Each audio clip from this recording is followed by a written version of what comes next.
Contes d'Asie de Henri Gougaud. Vous êtes sur quel livre lire? Alors là, c'est le genre de livre que j'adore pour me coucher le soir. En plus, dans cette collection-là du Seuil Jeunesse, en plus c'est Seuil Jeunesse, c'est écrit assez gros. Et donc, ce qui est bien, c'est que c'est court. Enfin, c'est pas que c'est court, c'est que les histoires sont courtes. Là, il y en a une, elle fait, par exemple, juste 3 pages, quoi. Et moi, j'adore ça, les contes. Donc, déjà, il y a le côté intemporel, il y a le côté un peu moraliste. Que bon, vous lisez l'histoire, et puis après, vous vous endormez sur quelque chose d'un peu positif.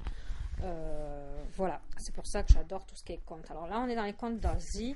Alors, je vous lis un passage, comme je fais d'habitude. J'ai ouvert au hasard. Donc, il y a écrit que c'est à partir de 11 ans.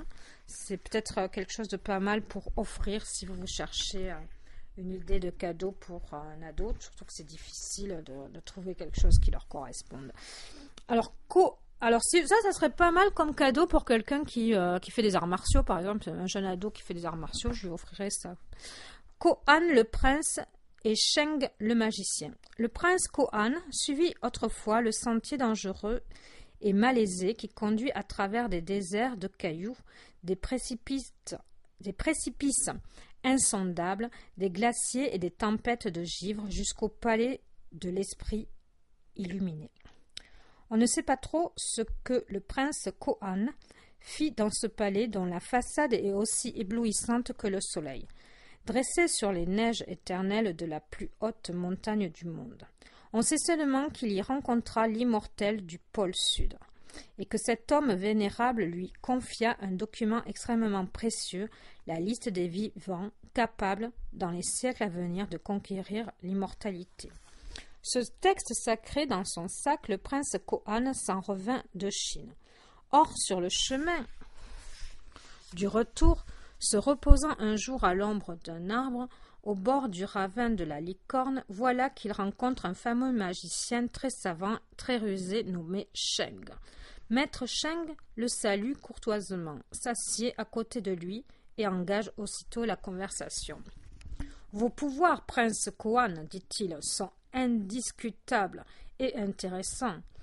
Vous savez comment assécher les marais, détourner le cours des fleuves, changer la forme des collines. Vous êtes un grand civilisé. Vous avez appris à modeler la nature. Mais permettez-moi de vous le dire, je suis infiniment plus puissant que vous. Pensez donc, moi je peux couper ma propre tête, la lancer dans le ciel, au-delà de la lune, et la faire retomber sur mon cou. Je connais tous les secrets de la magie. Écoutez, je suis prêt à les partager avec vous si vous me donnez ce document que vous a confié l'immortel du pôle sud, dans le palais des esprits illuminés. » Sheng, le magicien, pose sa main sur l'épaule du prince Kohan, qui réfléchit un moment, perplexe. Il regarde bouger l'herbe devant lui à l'ombre du grand arbre. Si cet homme ne ment pas, se dit-il, sa puissance est fabuleuse. Et s'il partage avec moi cette puissance, je régnerai même sur les immortels. Il lui répond « Faites avec votre tête comme vous avez dit, et si je vois cela de mes propres yeux, je vous donnerai ce document sacré que vous me demandez. » Sheng aussitôt bondit sur ses pieds en riant. Le voilà debout, sur un gros caillou au bord du ravin de la Licorne. Il enleva son chapeau, le pose sur le sol, il empoigne ses cheveux de la main gauche, puis il les noue solidement avec un ruban de soie rouge. Il prend son sabre. Bon, et bien voilà. Donc, et ça, je suis déjà à 2 pages, quoi. Voilà, dans 1 page et demie, c'est fini, quoi. Voilà, l'histoire, elle est assez courte. Voilà, c'est ce qui est bien dans tout ce qui est conte. Parce que vous avez... Alors, je crois que j'en ai parlé d'un autre livre qui s'appelle Le Cercle des Menteurs, mais je crois que j'ai vu qu'ils ont réédité Le Cercle des Menteurs en mettant un autre titre, parce que Le Cercle des Menteurs, c'était pas clair que c'était plein de contes ancestraux, quoi. Voilà, ben merci de mettre un j'aime. Je vous laisse le lien de ce livre en bas si vous voulez l'offrir, ou même pour vous. C'est un conseil que je vous donne de lecture pour le soir, pour se détendre, quelque chose de sympa à lire. C'est court, ça passe bien. À bientôt, au revoir.